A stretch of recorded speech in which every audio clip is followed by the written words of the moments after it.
বং ikigai চ্যানেলে তোমাদের সকলকে স্বাগত জানাই।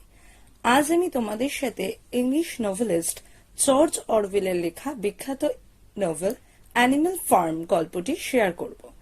এটি 1945 সালে প্রকাশিত হয়। গল্পটি ভালো লাগলে চ্যানেলটিকে অবশ্যই সাবস্ক্রাইব করো এবং পাশের বেল আইকনটা প্রেস করে দিও, যাতে আমার চ্যানেলের সমস্ত নোটিফিকেশন সবার আগে তোমাদের কাছে পৌঁছে যায়। লাইক করো এবং কমেন্টে অবশ্যই জানিও গল্পটি কেমন লাগলো। শুরু হচ্ছে অ্যানিমাল ফার্ম। এই গল্পটা শুরু হয় মিস্টার জোন্স নামে এক ব্যক্তিকে নিয়ে, যার একটি ফার্ম আছে। ফার্ম অর্থাৎ যেখানে পশু পাখিদের পালন করা হয়। এই ফার্মটির নাম ম্যানার ফার্ম। রাতের বেলা এই ফার্মে মুরগিদের খাঁচাগুলি লক করার কথা, কিন্তু মিস্টার জোন্স এতটাই মদ্যপ অবস্থায় আছেন যে খাঁচাগুলি ঠিক করে লক করতে ভুলে গেলেন। তারপর তিনি ঘুমাতে চলে গেলেন। যখনই ফার্মের লাইটগুলো বন্ধ হয়ে যায়, ঠিক তখনই পশু পাখিদের মধ্যে হইচই হওয়া শুরু হয়ে যায়। চুপচাপ সব জীবজন্তুরা একটা বড় গোলাঘরের দিকে যেতে শুরু করে। সেই বড় গোলাঘরে বসে আছে বৃদ্ধ শূকর, যাকে সকলে সম্মানের সাথে ওল্ড মেজর বলে ডাকে। আসলে এই বৃদ্ধ শূকর আজ সব জীবজন্তু পশু পাখির সাথে কথা বলতে চায়।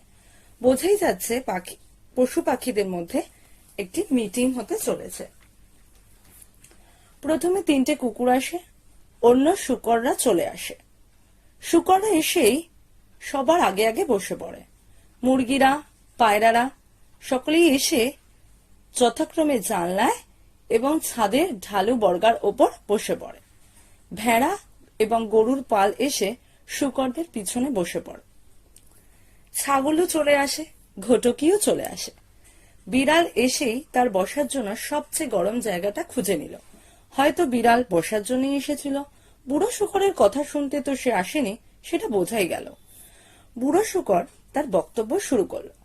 বলল, বন্ধুরা, আমি এতটাই বুড়ো হয়ে গেছি যে মনে হয় আমার মৃত্যু আসন্ন। কিন্তু মৃত্যুর আগে আমি আমার জ্ঞান বুদ্ধি তোমাদের সাথে ভাগ করে নিতে চাই।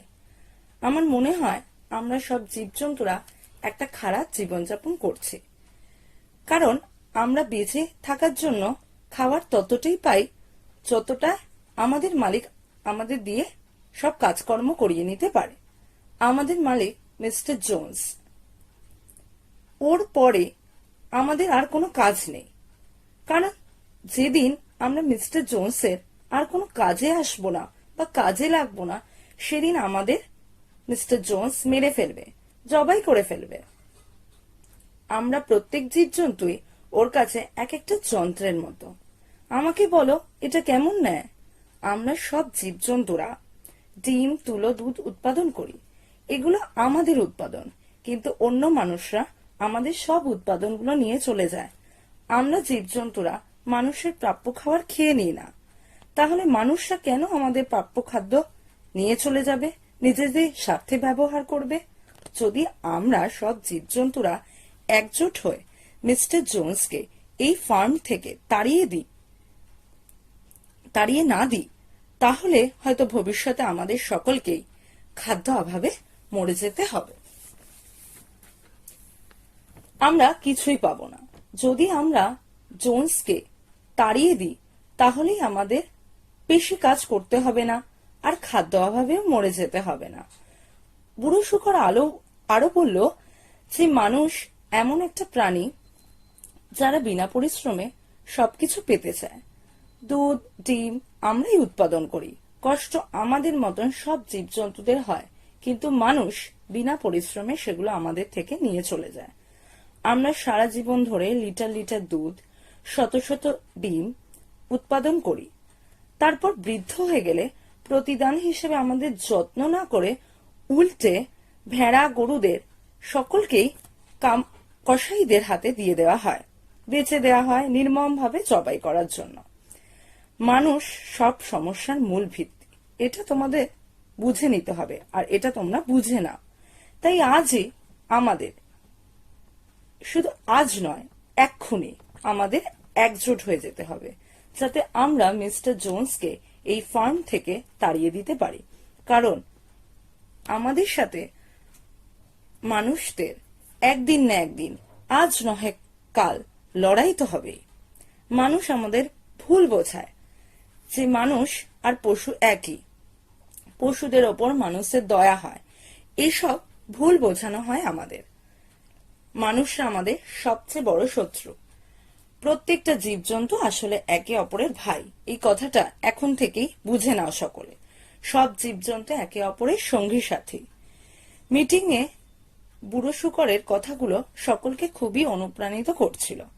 এমন সময় হঠাৎ ইঁদুররাও চলে আসে বুড়ো শুকরের এই মিটিংয়ে। কুকুররা ইঁদুরদের দেখে তাড়া করে। বুড়ো শুকর এই দৃশ্য দেখে ধমক দেয় কুকুরদের আর বলে, চুপ করো, এটাই তোমাদের ভুল। জীবজন্তু যে কোনো শ্রেণীরই হোক না কেন, সে তোমাদের ভাই বোন। ইঁদুর কুকুরের ভাই, বিড়াল কুকুরের বোন। এইসব কথার ভিত্তিতে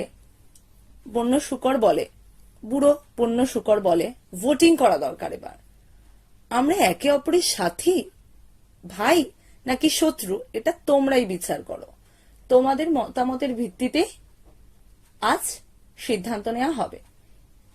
এই মতামতের উপর নির্ভর করে ভোটিং হলো এবং সকলেই বুড়ো শুকরের মতামতের সপক্ষে ভোট দিল। সব পশু পাখিরা মেনে নিল যে প্রত্যেক পশু পাখি একে অপরের সঙ্গী সাথী এবং ভাই। বুড়ো বন্য শুকর আরো বলে যে পশুদের একমাত্র শত্রু হচ্ছে মানুষ।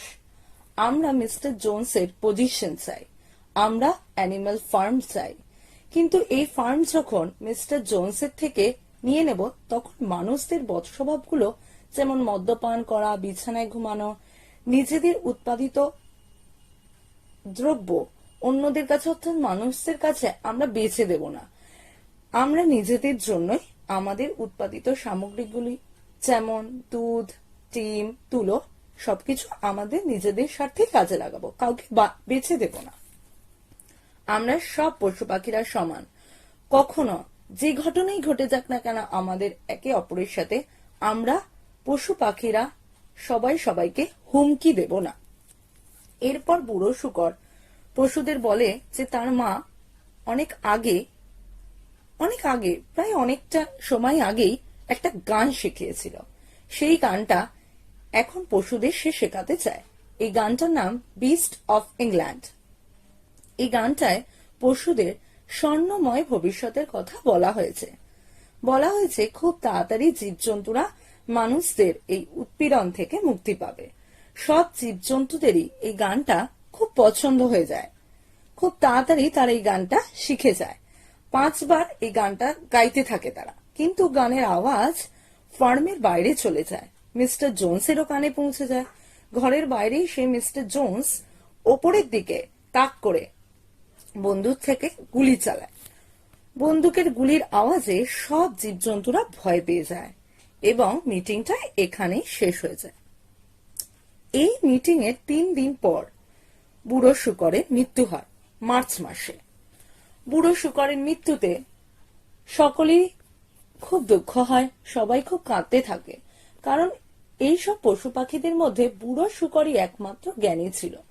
বুড়ো শুকরের মৃত্যুতে তার শরীর চলে গেলেও তার বিচার, বুদ্ধি, চিন্তা ভাবনা পশুদের মধ্যে সে রেখে দিয়ে গেছিল। পশুরা সেগুলো মনে রেখেছিল। বুড়ো শুকরের জ্ঞান বুদ্ধি বিশেষ করে অন্য শুকরদের খুবই প্রভাবিত করেছিল। 2টি শুকর, নেপোলিয়ন এবং স্নোবল, ফার্মের মালিক মিস্টার জোন্সের বিরুদ্ধে বিদ্রোহ করার সিদ্ধান্ত নিল, কিন্তু অন্য জীবজন্তুরা ব্যাপারটাকে অতটা গুরুত্ব দিতে চাইছিল না। স্কুইলার নামে এক মোটা শুকরও অন্য জীবজন্তুকে বুঝিয়ে উঠতে পারছিল না যে মিস্টার জোন্সের বিরুদ্ধে বিদ্রোহ করা কতটা দরকার। বেঁচে থাকলে হয়তো বুড়ো শুকরই জীবজন্তুদের বোঝাতে পারত, কিন্তু এখন বুড়ো শুকর তো নেই, তার মৃত্যু হয়েছে। এখন কে বোঝাবে এই জীবজন্তুদের? অন্য শুকররা বুড়ো শুকরের আদর্শ চিন্তাধারাগুলোকে অ্যানিমালিজম নাম দিল। দু-তিনজন যে বুদ্ধিমান শূকর ছিল তারা অন্য জন্তুদের বোঝানোর চেষ্টা করছিল বুড়ো শূকরের এই অ্যানিমালিজমকে। কিন্তু জীবজন্তুরা কিছুজন বলছিল, মিস্টার জোন্স আমাদের মালিক, আমাদের তার বিরুদ্ধে বিদ্রোহ করা উচিত হবে না। অন্যরা আবার বলছিল, ফার্মের থেকে যদি মিস্টার জোন্সকে তাড়িয়ে দিই তাহলে আমাদের কে খেতে দেবে। বুড়ো শূকরের চিন্তাধারা ও আদর্শ অ্যানিমালিজম ভীষণ ভালো ছিল, কিন্তু পশুদের বোঝানো যাচ্ছিল না যে এটা আসলে কি। কিছু ক্ষেত্রে বুদ্ধিমান শূকরগুলো নিজেরাও এই অ্যানিমালিজম ঠিক করে বুঝে উঠতে পারছিল না এবং অন্য পশুদের বোঝাতেও পারছিল না।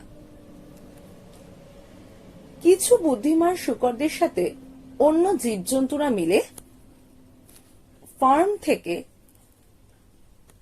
মিস্টার জোন্সকে তাড়ানোর জন্য সবাইকে মোটামুটি রাজি করলো এবং তার বিরুদ্ধে বিদ্রোহ করতে হবে এটা বোঝালো।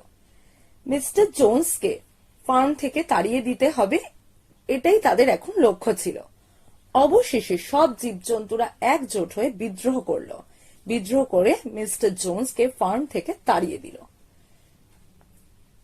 মিস্টার জোন্সকে তাড়িয়ে দেওয়ার পরের দিন সকাল হতে না হতেই তারা তাদের খামারে একটা টিলার ওপর উঠে, খামারের মাঝখানে একটি টিলা ছিল, সেই টিলার ওপর উঠে, একটু উঁচু স্থান থাকায় সেই টিলার ওপর তারা উঠে পড়ে এবং উঠে পড়ে সেখান থেকে ফার্মটাকে দেখতে থাকে এবং তারা উপলব্ধি করতে থাকে যে তারা এখন মুক্ত। তাদের ফার্মটা আগের থেকেও তাদের অনেক বেশি সুন্দর লাগে। তাদের আর মিস্টার জোন্সের হয়ে কাজ করতে হবে না। এরপর শূকরদের মধ্যে যে দুজন শূকর ছিল, নেপোলিয়ান এবং স্নোবল, সব জীবজন্তুর নেতা হয়। পশুদের লাঞ্চ হয়ে যাওয়ার পর নেপোলিয়ান এবং স্নোবল জানায়, আমরা সব শূকররা কয়েক মাস ধরে পড়ালেখা শিখে নিয়েছি, তাই আমরা এবার থেকে এই ফার্মকে ম্যানর ফার্ম না বলে অ্যানিমাল ফার্ম এই নতুন নাম দিলাম, কারণ আমরা প্রত্যেক জীবজন্তুই পুরো শূকরের আইডিওলজি অ্যানিমালিজমের ওপর ভরসা করি এবং ভবিষ্যতেও ভরসা রাখব। এরপর তারা 7টা নিয়মের কথা ঘোষণা করল। এইসব নিয়মগুলো সব জীবজন্তু পশু পাখিকে মেনে চলতেই হবে। স্নোবল সিঁড়ি দিয়ে উঠে নিয়মগুলো লিখতে শুরু করলো। প্রথম নিয়ম, 2 পায়ে চলা প্রাণী অর্থাৎ মানুষ আমাদের শত্রু। দ্বিতীয় নিয়ম, চতুষ্পদ প্রাণী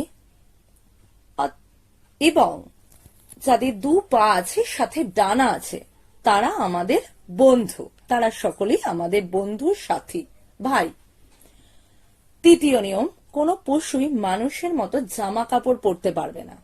চতুর্থ নিয়ম, কোনো পশু বিছানায় ঘুমাবে না। পঞ্চম নিয়ম, কোনো পশু মদ্যপান করবে না। ষষ্ঠ নিয়ম, এক পশু অন্য পশুকে মারবে না।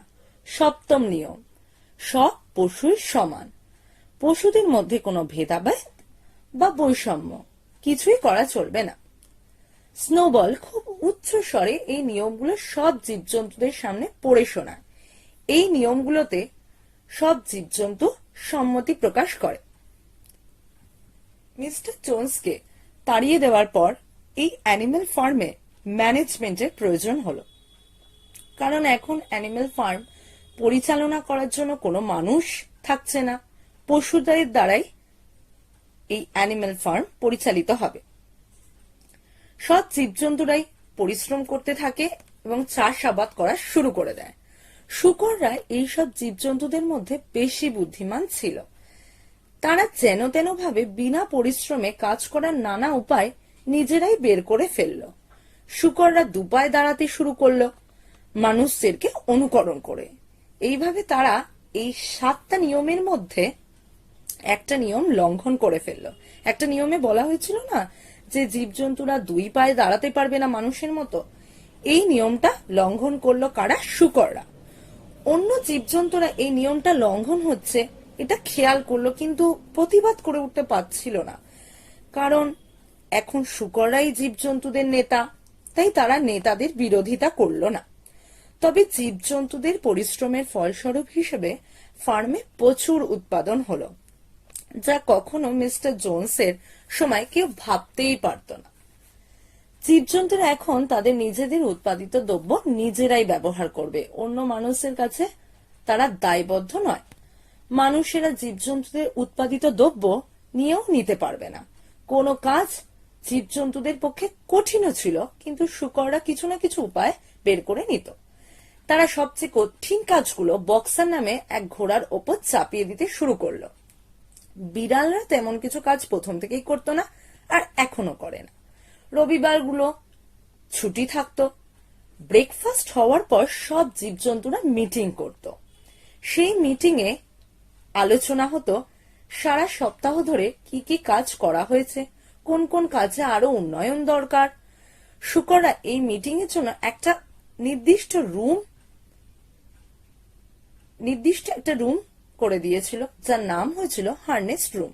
এই হারনেস রুমে পড়াশোনা করার জন্য অনেক রকম বইও রাখা ছিল। সব পশুদের জন্য আলাদা আলাদা কমিটি তৈরি করা হয়, যেমন মুরগিদের জন্য এগ প্রোডাকশন ডিপার্টমেন্ট, ভেড়াদের জন্য উল মুভমেন্ট। তবে এত কিছু করেও স্নোবল বেশি কিছু ক্ষেত্রে লাভবান হচ্ছিল না। কিছু ক্ষেত্রে তার ব্যর্থতাই এসে গেছিল। হয়তো রাজনৈতিক ব্যাপারে স্নোবলের বেশি দক্ষতা ছিল না, তবে তার দক্ষতা প্রকাশ পাচ্ছিল অন্য জায়গায়। জীবজন্তুদের সে খুব ভালো করে লেখাপড়া শেখাতে পারছিল। কুকুররা পড়াশোনা শিখে বোর্ডে লেখা 7টা নিয়ম পড়তে পারছিল। ছাগলরা নিউজ পেপার পর্যন্ত পড়া শুরু করে দিয়েছিল। গাধা ঘোড়া সকলেই পড়া লেখা শেখার চেষ্টা করছিল। নেপোলিয়ান 9টা কুকুরছানাকে যত্ন করতে শুরু করলো। তাদেরকে পড়ালেখা শেখাতেও চায় সে। কারণ হিসেবে সে বলে, এখন থেকে এই 9টা কুকুরছানাকে যদি আমি শিক্ষা দিতে পারি, তাহলে পরবর্তীকালে তারা আমার শিক্ষার প্রতিফলন সমাজের কাছে তুলে ধরতে পারবে। এই কথা শুনে অন্য জীবজন্তুরা আর এই ব্যাপারে মাথা ঘামায় না। তারা ভাবে নেপোলিয়ান যখন শিক্ষা দিতে চাইছে 9টা কুকুরছানাকে, তখন ভালোই কিছু হবে। তবে নেপোলিয়ান মনে মনে অন্য ফোন দিয়ে আটছিল। শূকররা নিজেদের জন্য দুধ আর আপেল সঞ্চয় করে রাখতে শুরু করে দিল। গরমকাল শেষ হতে হতে পুরো ইংল্যান্ডে চারিদিকে ছড়িয়ে পড়ল এই অ্যানিমেল ফার্মের প্রসিদ্ধি, যেখানে জীবজন্তুরা আত্মনির্ভর। নেপোলিয়ান এবং স্নোবল এই দুই শূকর প্রথম থেকেই চাইছিল যে তাদের এই অ্যানিমেল ফার্মের প্রসিদ্ধি যেন চারিদিকে ছড়িয়ে পড়ে, এবং সেটা হচ্ছিল। মনে মনে তারা খুশিই হচ্ছিল। অন্যদিকে এই ফার্মের আসল মালিক মিস্টার জোন্স এখন মদ্যপ অবস্থায় থাকে। অন্য ফার্মের মালিকরা তার প্রতি সমবেদনা প্রকাশ করত, কিন্তু ভয়ও পেত এই ভেবে যে মিস্টার জোন্সের সাথে তার ফার্মের জীবজন্তুরা যা করেছে তা যেন তাদের সাথে না হয়। তাদের ফার্মের জীবজন্তুরা যদি অ্যানিমেল ফার্মের জীবজন্তুদের দেখে বিদ্রোহ করে ওঠে, এই ভয় তাদের মধ্যে সবসময় থেকে যেত। এরপর অন্যান্য ফার্মের মালিকরা মিস্টার জোন্সের সাথে অ্যানিমেল ফার্মকে পুনরায় অধিকার করার জন্য হামলা করে। জীবজন্তুদের নেতা হয়ে উঠেছিল স্নোবল। সে এইরূপ অবস্থা দেখে সব জীবজন্তুদের নির্দেশ দিয়ে দেয় মানুষের সাথে এই লড়াইয়ে কে কি করবে। মানুষদের তরফ থেকে বন্দুকের গুলি চলে, বোম নিক্ষেপ করা হয় ফার্মে। কিন্তু এত কিছুর পরও মানুষেরা জীবজন্তুদের হারিয়ে দিতে পারে না। অবশেষে জীবজন্তুদের জয় হয়। এই লড়াইয়ে পশুদের কাছ থেকে মার খেতেও হয়েছিল মিস্টার জোন্সকে। কিছু পশুরা শহীদ হয় এই লড়াইয়ে। যারা শহীদ হয় এই লড়াইয়ের দ্বারা, তারা সত্যিই প্রমাণ করে যে অ্যানিমেল ফার্মের রক্ষার্থে তারা তাদের জীবন দিয়েও দিতে দ্বিধাবোধ করেনি। শহীদ জীবজন্তুদের অ্যানিমেল হিরো নামের উপাধিও দেয়া হয়। এরপর সব জীবজন্তুরা প্রস্তুত হয়ে থাকত, যখনই মানুষদের সাথে লড়াই হবে পশুরা পিছু পা না হয়ে ঝাঁপিয়ে পড়বে মানুষের ওপর। শীতকাল আসতে শুরু করে। এই অবস্থায় জীবজন্তুরা শূকরদের মিটিংয়ে যেতে শুরু করে। প্রত্যেক ঋতু পরিবর্তনের সাথে সাথে শূকররা এই মিটিংগুলি রাখত। অন্য জীবজন্তুরা ভাবত শূকরেরা কত বুদ্ধিমান। কেউ কেউ শূকরদের এই মিটিং এর ব্যাপারটা নিয়ে প্রশ্ন করতেও চাইতো, কিন্তু প্রশ্ন করে উঠতে পারত না। তবে এই ফার্মে সব জীবজন্তু পশু পাখি সবাই সমান, তাই যে কেউ তার ইচ্ছা মতো যা কিছু ইচ্ছা হতো তাই করতে পারত। পশুদের দুই নেতা নেপোলিয়ান এবং স্নোবলের মধ্যে সব সময় কিছু না কিছু নিয়ে বিবাদ লেগেই থাকত। স্নোবল মিটিং এ ভালো বক্তব্য রাখতে পারত, জীব জন্তুদের বোঝাতে পারত, কিন্তু নেপোলিয়ান সব পশুদেরকে একসাথে না বুঝিয়ে এক এক করে আলাদা আলাদা ভাবে প্রত্যেককে তার বক্তব্য বোঝাতো। স্নোবল সবসময় নতুন কথা বলতো, ফার্মিং থিওরি এবং সব কাজকর্মের ব্যাপারে সবসময় কথা বলতো। নেপোলিয়ানের বক্তব্যে কাজের কথা তো থাকতোই না, বরং সে বলতো স্নোবল ভুল কথা বলছে। স্নোবলের কোনো কথা সবসময় সে ভুল প্রমাণিত করার চেষ্টা করত, কখনই স্নোবলকে সে সমর্থন করত না। একদিন স্নোবল জীবজন্তুদের সামনে একটা প্রস্তাব রাখলো। সে বলল, ফার্মের জন্য একটা উঁচু জায়গায় উইন্ডমিল অর্থাৎ বায়ুকল বানাতে হবে। এই বায়ুকলের সাহায্যে ফার্মে বিদ্যুৎ সরবরাহ হবে এবং তার দ্বারা ফার্মের বৈদ্যুতিক যন্ত্রপাতি পরিচালিত হবে, এবং আমাদের ফার্মের অনেক কাজই এই বৈদ্যুতিক যন্ত্রপাতিগুলি করে দেবে। সময় অপচয় কম হবে। আমাদের পক্ষে ফার্মের কাজ অনেক সহজতর হয়ে উঠবে। চক হাতে নিয়ে স্নোবল এই বায়ুকল তৈরির নকশা তৈরি করা শুরু করে। অন্যান্য জীবজন্তুরা কিছু বুঝতে না পারলেও বারবার স্নোবলের এই বায়ুকল তৈরির নকশা দেখতে যায়। একদিন নেপোলিয়ান এই নকশা তৈরির কাজ দেখতে গেল। ঈর্ষান্বিত হয়ে স্নোবলের এই বায়ুকল তৈরির নকশার ওপর প্রস্তাব করে দিল। তবে শেষমেশ স্নোবল এই বায়ুকল তৈরির নকশা সম্পূর্ণ করলো, কিন্তু বায়ুকল তৈরি করা মোটেই সহজ কাজ ছিল না। এই বায়ুকল তৈরি করার জন্য অনেক বড় বড় পাথরের প্রয়োজন হয়, আর পুরো 1 বছর লাগতে পারে এই বায়ুকল তৈরি করতে। স্নোবল সেটা জানায়। কিন্তু একবার যদি বায়ুকল তৈরি হয়ে যায়, তাহলে জীবজন্তুরা সপ্তাহে মাত্র 3 দিন কাজ করবে, আর বাকি 3 দিন আরাম করে কাটাতে পারবে। বেশিরভাগই কাজ সব মেশিনগুলোর দ্বারাই সম্ভব হয়ে যাবে। বোঝাই যাচ্ছে স্নোবলের চিন্তা ভাবনা কতটা উন্নত ছিল এবং কত সুদূর প্রসারী ভবিষ্যতের কথা সে ভাবত। নেপোলিয়ান স্নোবলের এই পরিকল্পনাকে মন থেকে মেনে নিতে পারছিল না। সে বলছিল, স্নোবল, কেন তুমি সব জীবজন্তুকে অলস তৈরি করে দিতে চাইছো? খাদ্য উৎপাদনে বেশি মন দেওয়া উচিত আমাদের। তুমি কি চাইছো সব জীবজন্তুরা অভুক্ত থেকে খাদ্যাভাবে মরে যাক? আর মানুষদের সাথে তো লড়াই এখনো আমাদের শেষ হয়নি। যখন তখন মানুষেরা আমাদের আক্রমণ করতে পারে, তাই জীবজন্তুদের সকলকেই যুদ্ধ প্রশিক্ষণ দেওয়া প্রয়োজন। এই সব বায়ুকল তৈরির পরিকল্পনায় মাথা না ঘামানোই ভালো।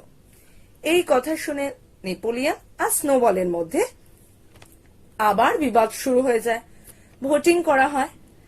বায়ুকল তৈরি হলে ফার্মে গরম জল পাওয়া যাবে, মেশিনগুলির দ্বারা সব কাজ করা যাবে, অনেক সহজতর হয়ে উঠবে সব কঠিন কঠিন কাজগুলো। এই কথাগুলো স্নোবল সব জীবজন্তুকে বোঝাতে শুরু করে। এই দেখে নেপোলিয়ান আরো ক্ষিপ্ত হয়ে যায় এবং তখনই তার সেই 9 প্রশিক্ষণপ্রাপ্ত কুকুরকে স্নোবলের পিছনে ধাওয়া করতে পাঠিয়ে দেয়। শেষমেশ স্নোবলকে সে ফার্ম থেকে তাড়িয়ে দেয়। এই 9 প্রশিক্ষণপ্রাপ্ত কুকুরগুলি হলো সেই ছোট্ট ছোট্ট 9 কুকুর ছানা, যাদেরকে নেপোলিয়ান একসময় শিক্ষা দেওয়ার জন্য সকলের থেকে আলাদা করে রেখেছিল। এই জীবজন্তুরা এখন বুঝতে পারে যে নেপোলিয়ান 9 কুকুরছানাকে কেন অত আগের থেকে শিক্ষা দিতে চেয়েছিল। এই কুকুরছানাগুলো নেপোলিয়ানকে তাদের নেতা মনে করে, আর নেপোলিয়ানের প্রত্যেক কথায় কথায় তারা লেজ নাড়ে। এখন এই কুকুরগুলোই নেপোলিয়ানের দেহরক্ষী, আর নেপোলিয়ান হলো অ্যানিমেল ফার্মের একমাত্র নেতা। নেপোলিয়ান নেতা হয়ে আসার পরপরই প্রথমে রবিবারের যে মিটিংটা হতো সেটাকে বন্ধ করে দিল, কারণ তার মতে এই মিটিং এর সময় অপচয় হয়। নেতা হওয়ার কঠিন কাজ সে তার ওপর নিয়ে নিল। এরপর থেকে ফার্মের সব গুরুত্বপূর্ণ সিদ্ধান্তরা শুকরগুলোই গ্রহণ করবে। কেউ কোনো বিবাদ তৈরি করতে পারবে না। জীব জন্তুদের মধ্যে নিয়মানুবর্তিতা প্রয়োজন, কারণ যে কোনো সময় মিস্টার জোন্স তার দলবল নিয়ে ফার্ম অধিগ্রহণ করার জন্য হামলা করতেই পারে। এরপর বসন্তকাল চলে আসে। এমন সময় নেপোলিয়ন জীবজন্তুদের বলে, এবার বায়ুকল তৈরি করার সময় হয়ে এসেছে। 2 বছর লাগবে এই বায়ুকল বানাতে।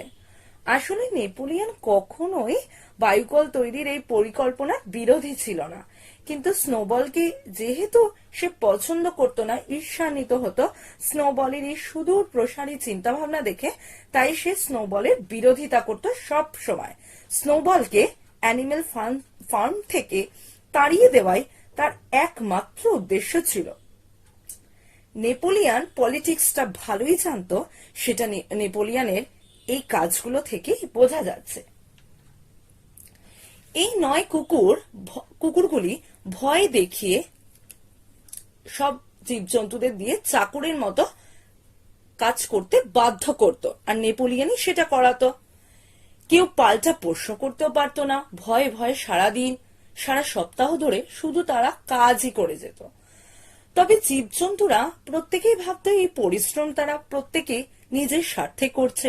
বায়ুকল তৈরি হলে সব সুবিধা তারাই পাবে। তাই বায়ুকল তৈরির কাজে তারা মনোনিবেশ করলো এবং এতটাই লিপ্ত হয়ে পড়লো যে ফসল উৎপাদন করার কথা তারা ভুলেই গেল। এর মধ্যে শীতকালও চলে আসছে। ফসল উৎপাদন না হওয়ায় বোঝাই যাচ্ছে এই শীতকাল তাদের পক্ষে কঠিনতর হতে চলেছে। সারা বছর ধরে জীবজন্তুরা শুধুমাত্র বায়ুকল তৈরির কাজই করতে থাকে। বক্সার নামে এক ঘোড়া ক্ষুধার্ত থেকে সারা দিন কাজ করতে থাকে বায়ুকল তৈরির। বেশি কঠিন কাজগুলো বক্সারই নিজের কাঁধে তুলে নিয়েছিল। ক্ষুধার্ত তৃষ্ণার্ত হয়ে জীবজন্তুরা কাজ করতে থাকে। এই রকম অবস্থায় মিস্টার জোনসের সময় কখনোই পশুদের ছিল না। 2 পায়ে ভর দিয়ে সব কাজ করত তারা, কারণ বায়ুকল তৈরির কাজ 2 পায়ে ছাড়া করা সম্ভব হবে না। জন্তুদের নিজস্ব শখ বেড়ে গেল, যেমন তেল, নেল কাটার, কুকুরদের জন্য ডগ বিস্কিট, তারপরে জুতো, মেশিন, যন্ত্রপাতি সব চাই তাদের। কিন্তু এই জিনিসগুলো কিভাবে আসবে ফার্মে সেটা জীবজন্তুরা বুঝেই উঠতে পারছিল না। নেপোলিয়ন বলে, আমাদের ব্যবসা করতে হবে। যেসব দ্রব্য আমাদের প্রয়োজন তা আমরা মানুষদের কাছ থেকে নেব, আর তার পরিবর্তে মানুষদের যা প্রয়োজন তা আমরা মানুষদেরকে সরবরাহ করব।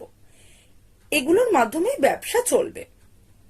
আমাদের প্রয়োজনীয় দ্রব্যগুলি আমরা তাদের থেকে নেব, আর তাদের যা দরকার সেগুলো আমরা তাদের দেব। 7টা নিয়মের মধ্যে একটা নিয়ম ছিল না যে পশুরা ব্যবসা করতে পারবে না, কিন্তু এবার এই নিয়মটাই লঙ্ঘিত হচ্ছিল। পশুরা সেটা বুঝতে পারে। তখন নেপোলিয়ন বলে, অ্যানিমাল ফার্ম ব্যবসা করবে না, এটা ঠিকই। ব্যবসা করার জন্য একটা মানুষ থাকবে যে অ্যানিমাল ফার্মের হয়ে ব্যবসা বাণিজ্যটা নিয়ন্ত্রণ করবে। দুপক্ষের মধ্যে দ্রব্যাদি সরবরাহের কাজ সেই করবে। তাহলে যে নিয়মগুলো ছিল, যে নিয়মটা লঙ্ঘনের কথা বলা হচ্ছে, তাহলে তো সেই নিয়মটা লঙ্ঘন হচ্ছেই না, কারণ অ্যানিমেল ফার্মে কোনো পশু সরাসরি মানুষদের সাথে তো ব্যবসা করছেই না। নিয়মের এই শর্তটি ঠিকভাবে তখন বোঝানো হয়নি বলেই এই এত কনফিউশন তৈরি হয়েছে পশুদের মধ্যে। এগুলো সবই স্নোবলের দোষ। ইংল্যান্ডের চারপাশের মানুষজন এই ফার্মকে নিয়ে চর্চা করত। তারা বলতো এই ফার্ম বেশি দিন টিকে থাকতে পারবে না, কারণ ফার্মের দেয়ালগুলি বেশ পাতলা। তারা আরো বলতো এই অ্যানিমেল ফার্ম একসময় দেউলিয়া হয়ে যাবে। শুকররা 7টি নিয়মের মধ্যে এক এক করে সব নিয়মগুলো লঙ্ঘন করতে শুরু করে দিল। তারা বিছানায় ঘুমাতে শুরু করে। একটা নিয়ম ছিল না যে পশুরা কেউ বিছানায় ঘুমাতে পারবে না, সেই নিয়মটা এবার শুকররা লঙ্ঘন করলো। শুকররা এই নিয়মটা একটু পরিবর্তন করে বলে যে আমরা আগে এই 7টা নিয়মের মধ্যে একটা নিয়মে বলেছিলাম পশুরা বিছানার চাদরের ওপর ঘুমাতে পারবে না, কারণ বিছানা তো ঘুমানোর জন্যই তৈরি করা হয়েছে। পশুরা এই নিয়মের পরিবর্তন বুঝে উঠতে পারছিল না। তবে তারা এটা ভাবছিল যে শূকররা মাথা খাটিয়ে অনেক কাজ করে, তাই তাদের অনেক ভালো ঘুম দরকার। তাই চোখের সামনে নিয়মের এই লঙ্ঘন এবং নিয়মের এই পরিবর্তন হঠাৎ দেখেও তারা চুপ করে যায়। শূকরেরা ঘুম থেকে 1 ঘন্টা দেরি করে উঠত। এই সব কিছু চলতেই থাকলো অ্যানিমেল ফার্মে। বায়ুকল তৈরির কাজ অর্ধেক হয়েছে এমন সময় এক রাতে প্রচন্ড ঝড় আসে এবং পশুদের এতদিন ধরে পরিশ্রমে নির্মাণ করা বায়ুকল ঝড়ে ক্ষতিগ্রস্ত হয়ে ভেঙে পড়ে। জীব জন্তুদের পরিশ্রম তাদের চোখের সামনে তছনছ হয়ে গেল। তারা খুব কাঁদতে থাকে। এমন সময় নেপোলিয়ন এসে বলে, এই সব স্নোবলের কাজ। স্নোবল আমাদের এই বায়ুকল নষ্ট করেছে। মানে এখনো নেপোলিয়ন শুধুমাত্র স্নোবলকেই সমস্ত কাজের জন্য দোষারোপ করে যাচ্ছে। নেপোলিয়ন আরো বলে, পশুরা আমরা পুরো শীতকাল ধরে আবার বায়ুকল তৈরির কাজ করব। দেখিয়ে দেব পুরো ইংল্যান্ডকে যে জীব জন্তুরা যে সময় বায়ুকল তৈরি করবে বলেছে সেই সময় বায়ুকল তৈরি করে দেখিয়ে দিতে পারবে। বোঝাই যাচ্ছে শীতকাল তাদের কাছে কঠিনতর হতে চলেছে। এরপর পশুরা বায়ুকল তৈরি করতে আবারও শুরু করে দেয়। ফার্মের বাইরে মানুষজন হাসাহাসি করতে থাকে অ্যানিমেল ফার্মকে নিয়ে, কারণ তারা বুঝতেই পারছে বায়ুকলের দেয়ালগুলো বেশ দুর্বল তৈরি হচ্ছে, সেগুলো ভেঙে পড়বে কিছুদিনের মধ্যে। বক্সারকে দেখে সব জীবজন্তুরা অনুপ্রাণিত হতো। বক্সার সব থেকে কঠিন কাজগুলো নিজে একা একাই করত। অ্যানিমেল ফার্মে ফসল তেমন মজুদ ছিল না, কিন্তু নেপোলিয়ন এখনো ব্যবসা করতে চায়। বাইরের মানুষদের সে দেখাতে চায় যে তাদের এই অ্যানিমেল ফার্মে এখনো প্রচুর ফসল মজুদ আছে। মুরগির ওপর অত্যাচার করতে থাকে নেপোলিয়ন। মুরগিদের বাধ্য করতে থাকে বেশি বেশি করে ডিম দেওয়ার জন্য। মুরগিরা অসুস্থ হয়ে পড়ে, কিন্তু তাও এইসব ডিমগুলো নিয়ে সে মানুষদের সাথে ব্যবসা করতে থাকে। এই অ্যানিমেল ফার্মে যা যা অসুবিধা তৈরি হতো তা সব স্নোবলের কাঁধে চাপিয়ে দিত নেপোলিয়ন। এখনো সে স্নোবলকে এতটাই হিংসা করছে, সেটা তার এই দোষারোপ করা দেখলেই বোঝা যায়। সব পশুরা বুঝতে পারে স্নোবল লুকিয়ে লুকিয়ে ফার্মে আসে। নেপোলিয়ন বলে গোয়েন্দাগিরি করতে স্নোবল ফার্মে আসে। আসলে স্নোবল অ্যানিমেল ফার্মে হামলা করতে চায়, কিন্তু পশুরা তা বিশ্বাস করে উঠতে পারে না। কারণ আগের বার যখন মানুষদের সাথে লড়াই হয়েছিল পশুদের, তখন মানুষদের গুলিতে আহত হয়েছিল স্নোবল। কিন্তু নেপোলিয়ন যখন বলছে তখন নিশ্চয়ই স্নোবল খারাপ, সেটা জীবজন্তুরা কিছুটা হলেও মেনে নেয়। কারণ নেপোলিয়ন তাদের সামনে মিথ্যে মিথ্যে সাজানো প্রমাণ তুলে ধরতে থাকে এবং সেগুলো দেখিয়ে প্রমাণ করার চেষ্টা করে স্নোবলই শত্রুপক্ষ অর্থাৎ মানুষদের সাথে মিশে তাদের অ্যানিমেল ফার্ম অধিকার করতে চায়। বক্সার পড়াশোনা জানে না, তাই বোকার মতো সব কাজ একা একাই করতে থাকে। এরপর তারা যে গানটা আগে গাইতো, বিস্ট অফ ইংল্যান্ড, সেই গানটা গাওয়া বন্ধ করে দেয়। নেপোলিয়ন নির্দেশ দেয় এখন থেকে অ্যানিমেল ফার্ম নামে একটা নতুন গান গাওয়া হবে। শূকরেরা এবং কুকুররা অন্য জন্তুদের সাথে মারপিট করাও শুরু করে দেয়। এইভাবে তারা ষষ্ঠ নিয়ম অর্থাৎ কোনো পশু অন্য পশুদের সাথে মারপিট করবে না এই নিয়মটা লঙ্ঘন করলো। স্নোবলকে তো নেপোলিয়ন মারতেই চায়। অন্য পশুদেরও হুমকি দিয়েছিল যে তারা যেন ফার্মে স্নোবলকে দেখলেই মেরে দেয়। এই ষষ্ঠ নিয়মকে শূকরেরা বদলে দিয়ে বলে কোনো পশু অন্য পশুকে ততক্ষণ মারতে পারবে না যতক্ষণ না মারার একটা জোরালো কারণ তৈরি হবে, প্রকৃত বা যথার্থ কারণ তৈরি হবে। কারণ এক পশু অন্য পশুকে কারণ তৈরি হলে এক পশু অন্য পশুকে মারতে পারবে। ফার্মে খাদ্যাভাব দেখা দিল। নেপোলিয়ন নির্দেশ দেয় যেন ব্যবসা বন্ধ না হয়। পশুরা বোকা ছিল, তাই অনেক কিছু বুঝতে পারছিল না তারা। তবে ফার্মের এই খাদ্যাভাব শুধুমাত্র এই নিরীহ বোকা পশুদের জন্যই ছিল। নেপোলিয়ন আর অন্যান্য শূকররা ভালো ভালো খাবার খেত। নেপোলিয়ন তার ফার্ম হাউসে সুস্বাদু পুষ্টিকর খাবার খেত। পশুদের মাঝখানে যখন সে আসতো তখন তার সামনে একটা একটা মুরগি থাকতো এবং সে জয়ধ্বনি করতে থাকতো। মানুষের মতো স্যুট বুট পরে নেপোলিয়ান ফার্ম হাউস থেকে বেরিয়ে আসতো, সবাইকে বলতো আমায় নেতা বলে ডাকো। নেপোলিয়ানের জন্মদিনে হাওয়ায় বন্দুকের গুলি চালানো হতো। নেপোলিয়ান নিজে কোনো খাদ্যদ্রব্য খাওয়ার আগে অন্য শুকরদের দিয়ে সেই খাদ্যদ্রব্যগুলো চেখে বা দেখে নিতে বলতো, তাদেরকে ওই খাদ্যদ্রব্যগুলোর স্বাদ নিয়ে নিতে বলতো, আগে তাদেরকে টেস্ট করাতো। আসলে খাদ্যদ্রব্যগুলোর মধ্যে বিষ মেশানো আছে কিনা সেটা পরীক্ষা করার জন্যই সে এই পরীক্ষা নিরীক্ষাগুলো অন্যান্য শুকরদের ওপর চালাতো। অনেক কষ্টের পর বায়ুকল তৈরি করতে সক্ষম হয় জীবজন্তুরা। এত কষ্ট সত্ত্বেও তারা এই ভেবে খুশি হচ্ছিল যে বায়ুকল তৈরি হয়ে যাওয়ায় তারা অনেক সুযোগ সুবিধা পাবে, তাদের রোজকার কাজকর্মগুলি অনেক সহজতর হয়ে উঠবে। নেপোলিয়ান এই বায়ুকলের নামকরণ করলো, নেপোলিয়ান মিল নাম দিল সে। জীবজন্তুরা যা ভাবছিল যে বায়ুকল দ্বারা তারা ফার্মের কাজকর্ম অনেক সহজেই করে উঠতে পারবে, কিন্তু এইসব বর্তমানে কিছুই হলো না। বায়ুকলে কেউ বোম লাগিয়ে দিয়েছিল, এরপর পুরো বায়ুকল বা উইন্ডমিল ভেঙে পড়ে, ধ্বংস হয়ে যায়। জীবজন্তুরা খুব দুঃখ প্রকাশ করতে থাকে, কারণ এই নিয়ে দ্বিতীয়বার তাদের কষ্ট করে তৈরি করা উইন্ডমিল বা বায়ুকল ধ্বংস হয়ে গেল। বক্সার কিন্তু তার ভেঙে পড়া মন নিয়ে আবার তৃতীয়বারের জন্য এই উইন্ডমিল বা বায়ুকল তৈরির কাজে নিজেকে পুরোপুরি ভাবে নিয়োগ করলো। বক্সারের বয়স হয়েছে, কিন্তু তবুও সে হার মানতে চায় না পরিস্থিতির কাছে। একদিন শুকরেরা মদের বোতল ভর্তি একটা বাক্স পেল, বোঝাই যাচ্ছে এবার আরেকটা নিয়ম লঙ্ঘিত হতে চলেছে। তারা মদ্যপান করতে শুরু করে দিল। 7টা নিয়মের মধ্যে একটা নিয়ম ছিল না যে জীবজন্তুরা মদ্যপান করবে না, সেটা এখন বদলে দিয়ে শুকরেরা ঘোষণা করলো জীবজন্তুরা মদ্যপান করবে, কিন্তু সেটা বেশি পরিমাণে নয়। বক্সার কাজ করতেই থাকে। বায়ুকল পুনরায় তৈরি করার জন্য অন্য পশুরা কেউই তাকে সাহায্য করে না, কারণ জীবজন্তুরা সবাই হাল ছেড়ে দিয়েছে। কিন্তু বক্সার তার অবসর নেয়ার আগেই এই বায়ুকলের কাজ শেষ করতে চাইছিল।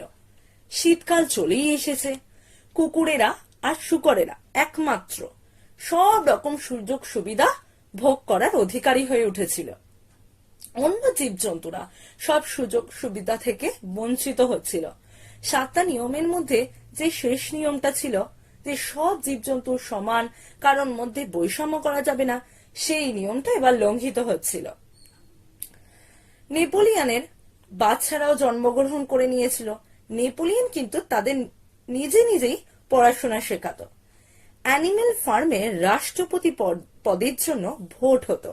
ভোটে নেপোলিয়ানই জয়ী হতো, কারণ ভোটে তার প্রতিপক্ষ হিসেবে দাঁড়ানোর জন্য অন্য কেউই ছিল না। নেপোলিয়ানই হলো এই অ্যানিমেল ফার্মের সর্বেসর্বা, এই ফার্মের একমাত্র নেতা। শুকরেরা পার্টি করত, মদ্যপান করত, ধূমপান করত, চরম হই হুল্লোড় করে জীবনযাপন তারা শুরু করে দিয়েছিল।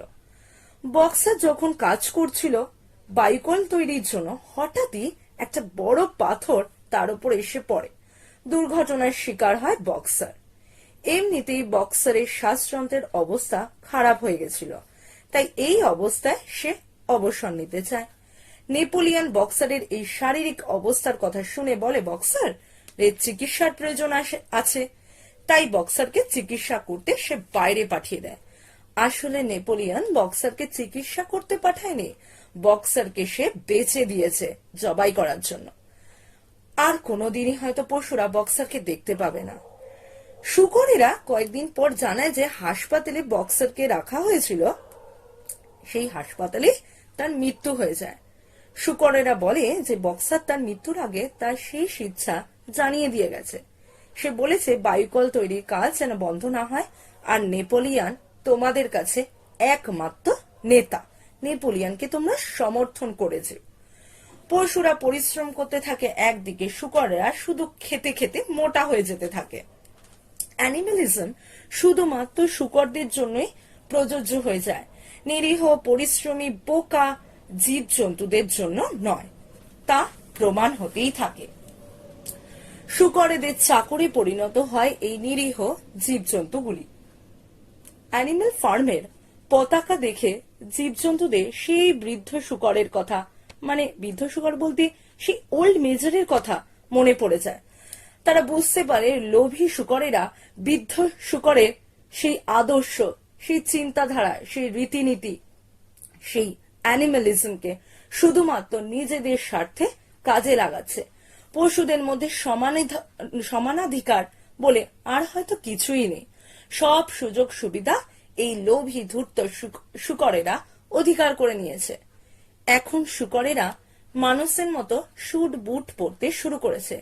তারা ধূমপান করে, মদ্যপান করে, উৎসব করে, হই হুল্লোড় করে, হাতে চাবুক রাখে অন্য নিরীহ পশুদের ওপর অত্যাচার করার জন্য। নিরীহ জীবজন্তুরা বুঝে উঠতেই পারে না কখন মানুষদের মতো শুকরেরা অত্যাচারী হয়ে উঠল। একদিন শুকরেরা একটা ঘরে হই হুল্লোড় করছে, পার্টি করছে। পশুরা দেখতে পেল, পশুরা আরো দেখলো তারা তাস খেলছে, মদ্যপান করছে, মানুষের সাথে মিটিং করছে। এইরূপ দৃশ্য দেখে সব জীবজন্তু পশু পাখিরা বিভ্রান্ত হয়ে যায়, কারণ এখন আর মানুষ আর শুকরদের মধ্যে তারা পার্থক্য করেই উঠতে পারছে না। তারা বুঝতে পারছে না তারা কাকে দেখবে। এখন মানুষেরা শুকরের মতন ব্যবহার করছে, আর ধূর্ত শুকরেরা মানুষের মতো অত্যাচারী আর স্বার্থপর রূপ নিয়েছে। শেষ হলো ইংলিশ নোভেলিস্ট জর্জ অরওয়েলের বিখ্যাত নোভেল অ্যানিমেল ফার্ম। গল্পটা কেমন লাগলো জানিও, সাবস্ক্রাইব করে বেল আইকনটা প্রেস করে দিও, শেয়ার করো নিজেদের ফ্রেন্ডস অ্যান্ড ফ্যামিলির সাথে। বং ইকিগাই চ্যানেলে এটাই আমার প্রথম অডিও বুক পরিবেশনা। এতক্ষণ মন দিয়ে অডিও বুকটা শোনার জন্য অসংখ্য ধন্যবাদ। এইভাবে বং ইকিগাইয়ের সাথে থেকো, পাশে থেকো। আর যদি তোমরা আমাকে ফলো করতে চাও তাহলে ইনস্টাগ্রাম আইডিটা ডেসক্রিপশনে দেওয়া রয়েছে, ফলো করে নিও।